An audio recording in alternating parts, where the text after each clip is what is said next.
Vamos a retomar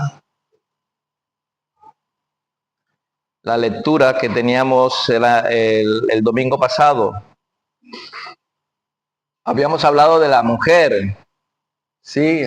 Samaritana, que se acercó a Jesús cuando él estaba en el pozo y estaba cansado. Estaba cansado, Jesús estuvo agotado, lo cual muestra cuán manifiesta una parte de la humanidad de Cristo.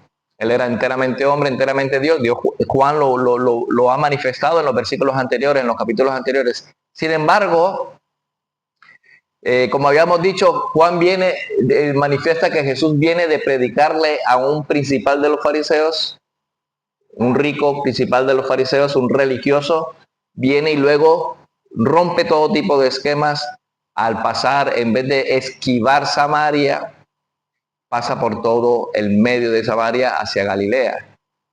En otras palabras, no me importa que haya hablado con un principal fariseo, no me importa que los judíos odien a los samaritanos porque son mezclados, yo tengo una obra que hacer y no distingue entre razas. Así que Jesucristo continúa, ¿sí? En el versículo 27, después de haberle dicho a ella, aparte de la manifestación que ella dice, en el versículo 25-26 dice, le digo a la mujer, sé que ha de venir el Mesías llamado el Cristo, cuando él venga nos declarará todas las cosas. Y Jesús le dijo, yo soy el Cristo. ¿Tú sabes que ha de venir el Cristo? Yo soy el Cristo. Yo soy el Cristo, el que habla contigo. Entonces, claro, en esto vinieron sus discípulos, versículo 27, que es lo que a partir de hoy, en esto vinieron sus discípulos y se maravillaron de que hablaba con una mujer. Habla con una mujer. Sin embargo, ninguno dijo que preguntas o que hablas con ella. Y yo creo que ha sido muy sabio de parte de ellos no preguntar.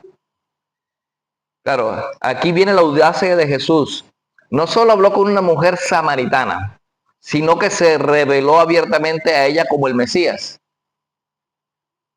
A ella se le reveló abiertamente, yo soy el Cristo. No se le había revelado abiertamente a nadie más. Antes que a muchos judíos. Esta es la gracia que rompe barreras. Estaban los fariseos, estaban los judíos comunes, y él, siendo el Cristo, no se manifestó sino a ella abiertamente diciéndole, yo soy el Cristo, el que habla contigo, yo soy. Se le está diciendo a una mujer samaritana. Entonces, la reacción de los discípulos revela dos tabúes culturales profundos en esa época. Uno de los tabúes es el género. En el Talmud, en Avot 1.5, dice que un rabino no conversaba públicamente con mujeres. Bien, parece que Jesús le tiene sin cuidado. Y la etnia, primero el género y luego la etnia. Judíos y samaritanos se odiaban entre sí.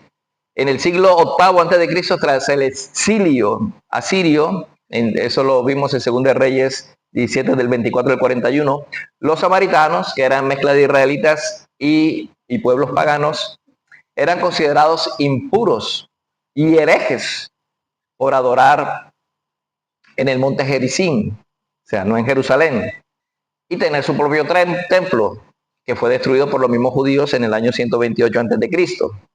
Y luego hay una ironía divina. Aquí vemos una ironía divina en este aspecto con relación a la mujer. Jesús rompe esta barrera mientras la mujer es marginada. En aquella época, por género, por etnia y probablemente por una vida bastante fácil, como dice aquí, un problema moral, ¿no? Si 5 maridos, se convierte en la primera misionera eficaz a los samaritanos.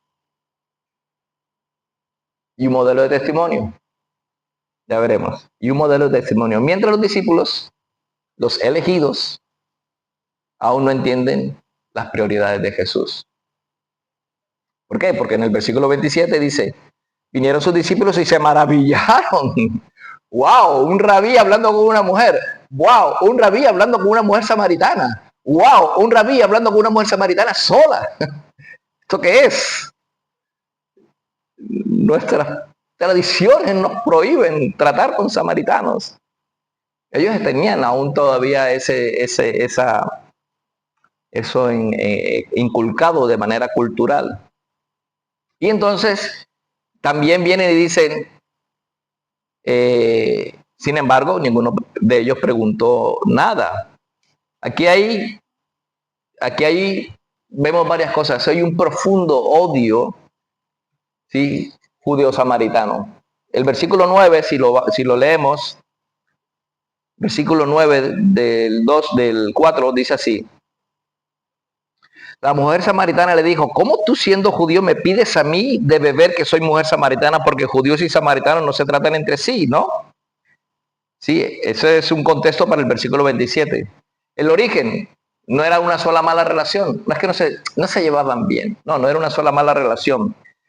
Como decía, tras el exilio asirio en el 722 a.C., los samaritanos surgieron de la mezcla de israelitas remanentes con pueblos extranjeros traídos por los asirios.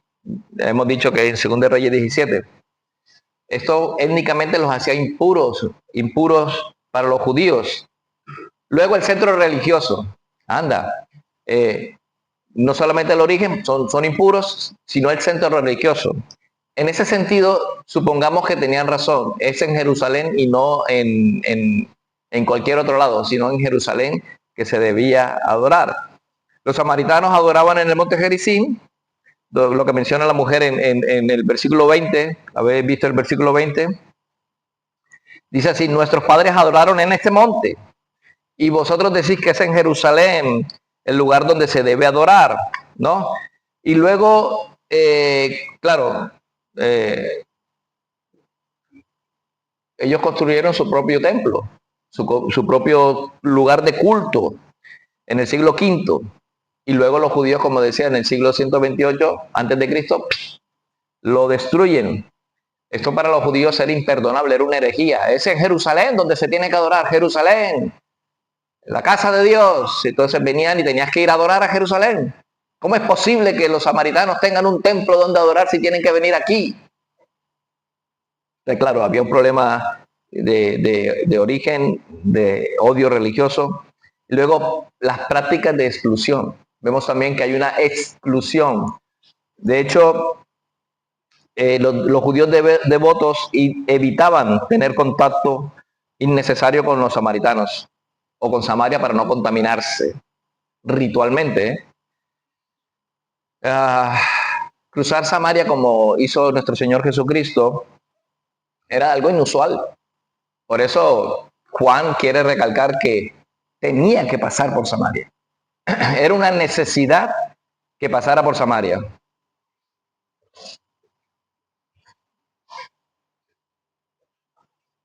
Claro, era una necesidad que pasara por Samaria, porque ¿cómo vas a predicar a los samaritanos si no vas a Samaria? Era ya, hablar con un samaritano era peor aún, y más con una mujer samaritana, y en público.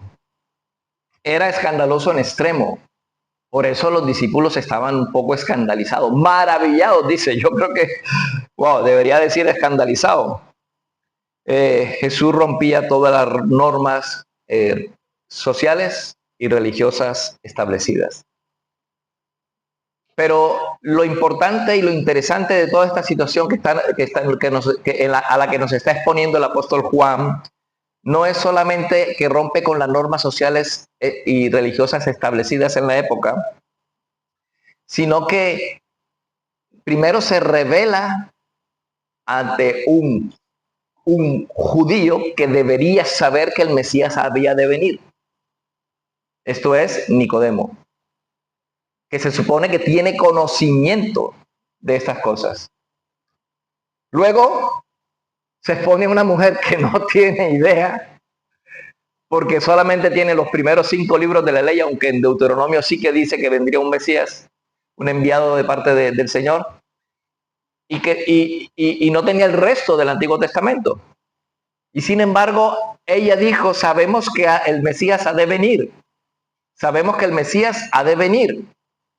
Genial, entonces, vemos que Juan nos está tratando de llevar a una idea de que este que tenía el conocimiento no le estaba conociendo, y esta que no lo tenía mejor idea de lo que el Señor decía en su palabra. Y Jesús se manifestó a ella diciéndole, yo soy el que habla contigo, yo soy el Cristo, yo soy el Mesías, el que habla contigo. ¿Qué hace la mujer? Versículo 28 y 29. La mujer entonces dejó su cántaro y fue y dijo a los hombres, venid, ve a un hombre que me ha dicho todo cuanto he hecho. ¿No será este el Cristo? ¡Wow! Aquí es muy interesante porque dice aquí, entonces la mujer dejó su cántaro y fue a la ciudad y dijo a los hombres. Esto es crucial, esto es importante. En la cultura de la época, el testimonio de una mujer tenía poco peso legal. En la cultura de la época, el testimonio de la mujer tenía poco peso legal. Pero es que Jesús se acercó, fue a ella. Fíjate la dignidad en la que Jesús coloca a la mujer. Se supone que la mujer tenía en esa época un peso legal la mitad, o social, no tenía mucho peso. Que ella se atreviese a dirigirse directamente a los hombres de la ciudad, probablemente era una plaza pública o un lugar público, fue a donde los hombres, seguramente dentro de esos hombres, como decía José Grauman, probablemente también estaban los 5 que habían sido sus maridos, incluso el quinto, o sea, puede ser que también estuviesen esos hombres. Sin embargo, ella va y da testimonio en ese lugar para dar un anuncio religioso, y esta mujer era extremadamente audaz, en primer lugar, y transgresor, en segundo lugar. ¿Quién eres tú? ¿Cómo te voy a creer a ti si eres una mujer? O sea, hoy no podríamos decir eso, pero ellos pensaban en esa época que las mujeres tenían poco peso legal e incluso social. Entonces, su testimonio debió ser muy convincente. El testimonio de la mujer debió ser muy convincente. Nosotros vemos que Juan dice que esto es lo que ella dice. A lo mejor probablemente pudo haber dicho más cosas, porque tuvo que haber dicho más cosas, pero lo importante es que ella le dice, ¿no será este el Cristo? Y era tal su transformación evidente en su manera, a lo mejor como lo expresó, a lo mejor era una mujer que muy poco docta o cualquier otra cosa, pero ellos vieron que hubo un cambio en ella. ¿No será este el Cristo? Venid y ve que me ha dicho todas las cosas que yo he hecho. Te ves un poco rara. Algo pasa con esta mujer y ha dicho algo acerca del Cristo. ¿Quién es? Vamos a ver. O sea, imagínate, en otra época, otro tipo de estas cosas hubiese pasado de ella. Pero estos hombres se dirigen, ¿sí? Y este detalle magnifica aún más el poder de su encuentro con Jesús. Venid y ved a un hombre que me ha dicho todo cuanto he hecho. ¿No será este el Cristo? Primero va y deja el cántaro. La mujer dejó su cántaro. Un cántaro, a ver, ahí no había tiendas chinas donde tú fueras a comprar cántaro por ahí. O sea, no era una cuestión, se conservaban los cántaros, porque no es que abundasen y comprase 2 por 1, no. Había dificultades en estas cosas. No estamos en esta época, estamos en aquella época donde una vasija o un cántaro no se podía dejar por ahí. Además, la manera como llevar un cántaro es en esa época, vemos que es o al hombro o a la cabeza, ¿sí? Llevaban cántaros. Y fíjate que al dejar el cántaro es como un símbolo de su identidad pasada. Ella necesitaba el agua diariamente, pero aquí parece que no le importa ya el agua. Ella quiere beber el agua que él le va a dar, por lo tanto deja el cántaro. Fíjate, entonces, y la audacia es mayor porque se dirige a los hombres en plaza pública. Terrible. En el Talmud Rosh Hashanah en el Talmud, en el Rosh Hashanah, en el 1.8, dice que la mujer, el testimonio femenino no tenía valor legal, cero. Eso es en el Talmud se escribe después, ¿vale? Pero el Talmud recoge las costumbres de la época anterior y subsecuente de que se escribió. Entonces, tiene que haber habido una transformación evidente para que estos hombres prestaran atención a su testimonio. Tuvo que haber un cambio en esa mujer que ellos vieron para poderle creer al testimonio de ella. ¿Sí? ¿No será este el Cristo? Ella no es el centro de ella misma. Mira cómo me ha cambiado, mira cómo soy, me ha dicho, no. Ella señala a Jesús, ¿no será este el Cristo? O sea, la urgencia que vemos ahí también. Ella dejó el cántaro, se fue al pueblo y proclama a Jesús. La prioridad y la urgencia por compartir a Cristo. Hay una prioridad radical en ella. El cántaro era esencial para su vida diaria. Traer agua, con esfuerzo seguramente, pero dejarlo atrás tiene un símbolo que desplaza sus cosas diarias hacia encontrar a Jesús. Quiere decir que tiene más prioridad Jesús que cualquier otra cosa que hubiese hecho para vivir, incluso el cántaro. En otras palabras, que el encontrar a Jesús desplazó completamente sus preocupaciones inmediatas y prácticas. He encontrado lo que necesitaba. Lo demás es secundario. Buscad el reino de Dios y su justicia y las demás cosas vendrán por añadidura. Aquí vemos que esto es prácticamente, podremos decir, lo que ha sucedido. Ella empezó a buscar el reino de Dios y su justicia. Y venir a buscar el agua, esto ya tiene otro, ya no es tan prioritario, ¿no? Entonces, ¿qué hicieron los hombres? Salieron de la ciudad, versículo 30, y vinieron a él. Salen los hombres de la ciudad y vinieron a él. Entonces, esto es fruto de un testimonio verdadero. Cuando tú testificas como hizo la mujer, lo que puedes hacer es que las personas vayan a Cristo. Los samaritanos no responden a la mujer, responden a lo que Jesús representa. Versículo 31 al 34. Dice así. Ellos vienen a Jesús. Y luego del 31 al 34, entre tanto los discípulos le rogaban diciendo, Rabí, come. Él le dijo, yo tengo una comida que comer que vosotros no sabéis. Entonces los discípulos decían unos a otros. Ojo, los discípulos se decían unos a otros, es como hablando aparte de Jesús, no diciendo, porque no es como si los discípulos se decían unos a otros y Jesús diciendo, hey, que estoy aquí. No, los discípulos se decían unos a otros, ¿le habrá traído alguien de comer? Y fijaos que en esas murmuraciones que ellos tenían ahí, Jesús les dice, versículo 34, mi comida es que haga la voluntad del que me envió y que acabe su obra. Entonces, vemos aquí el contraste entre las prioridades humanas y las divinas. Ellos están hablando entre sí. O sea, no siquiera le preguntan a Jesús. ¿Te han traído algo de comer, Señor?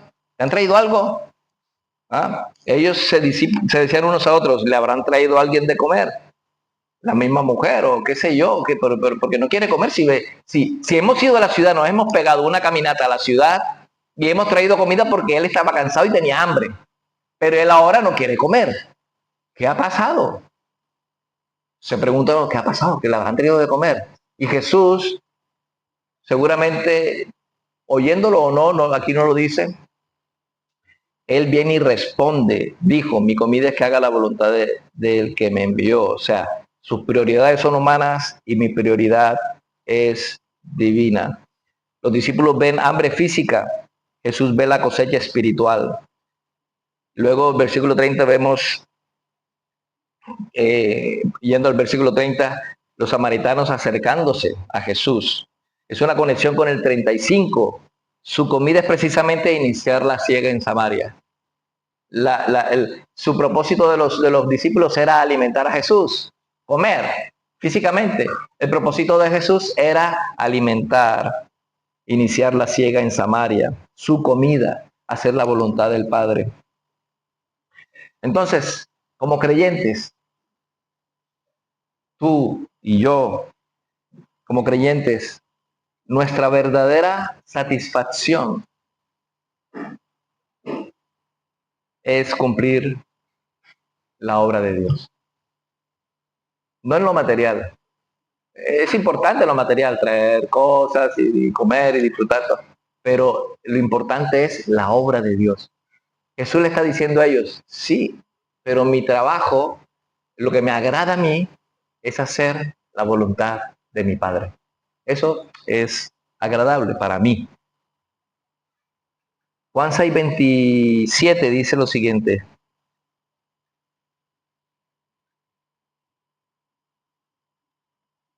Trabajad, no por la comida que perece, sino por la comida que a vida eterna permanece, la cual el Hijo del Hombre os dará, porque a este señaló Dios el Padre.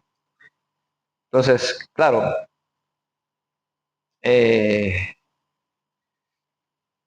Jesús le está volviendo a decir, aquí le dice en el capítulo 6, trabajad por la comida que Dios, que el Padre os da.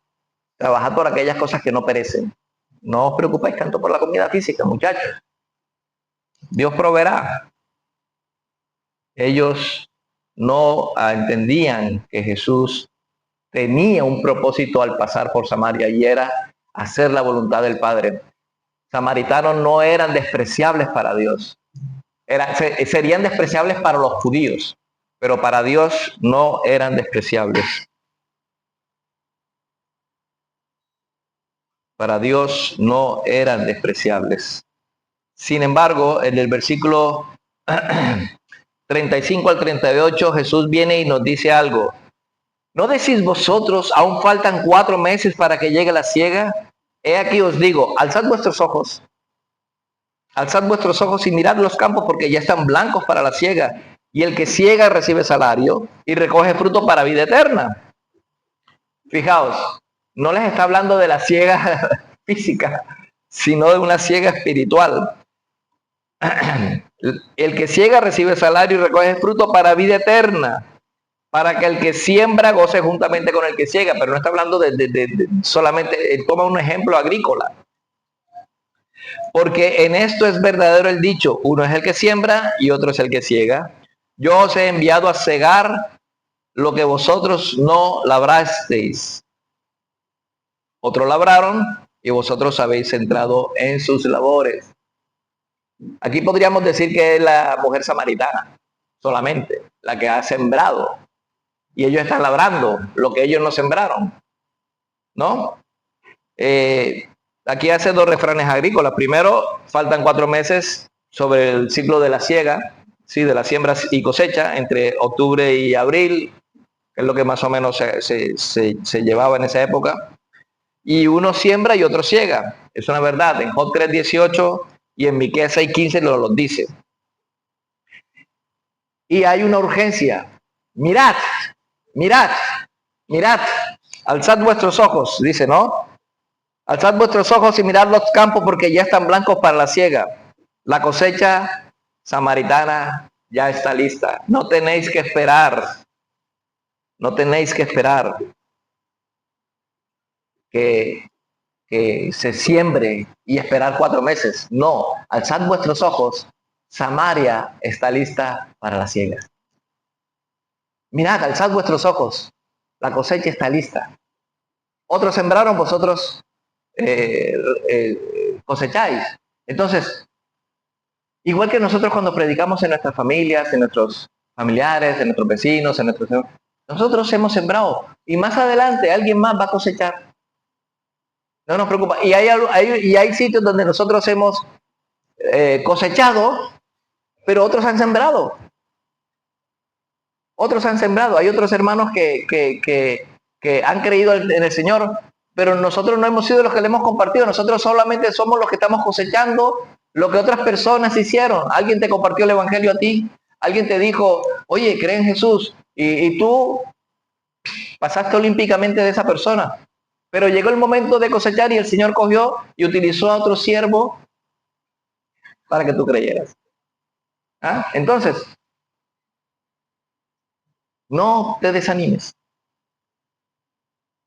Ahora mismo a lo mejor estamos nosotros sembrando en ti, o estamos sembrando en unos familiares, o estamos sembrando en algunos vecinos, y nos gozaremos junto con aquellos que cosecharán, porque uno es el que siembra y otro es el que cosecha.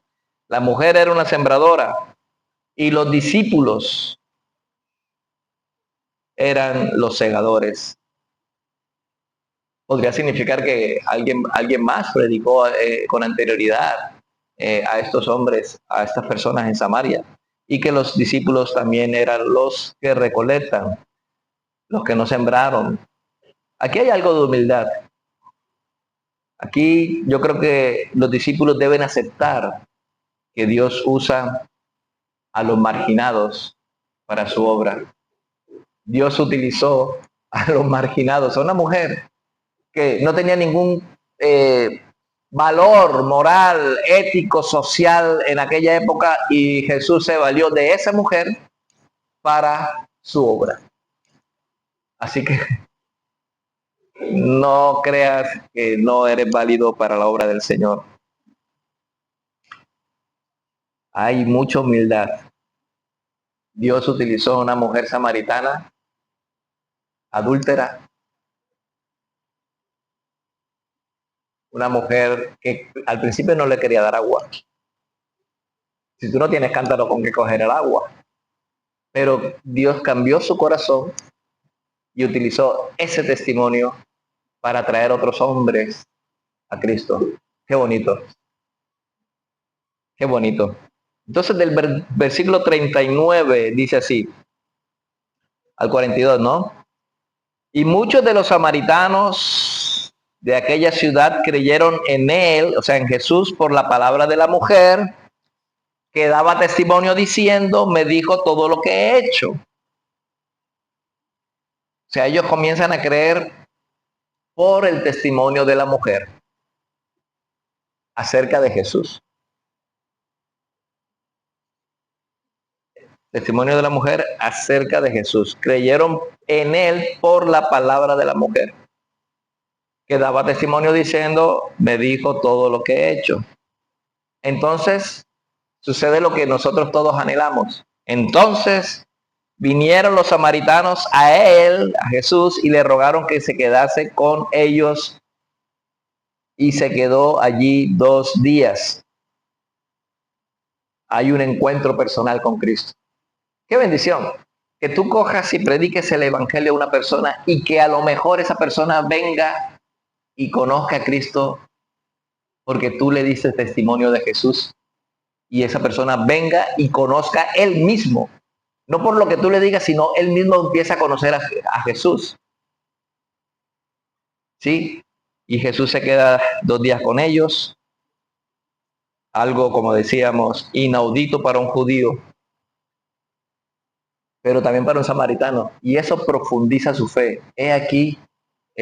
Hay aquí algo que no teníamos a costumbre tener, era un judío sentado y en nuestros hogares 2 días estuvieron ellos en comunión con Jesús.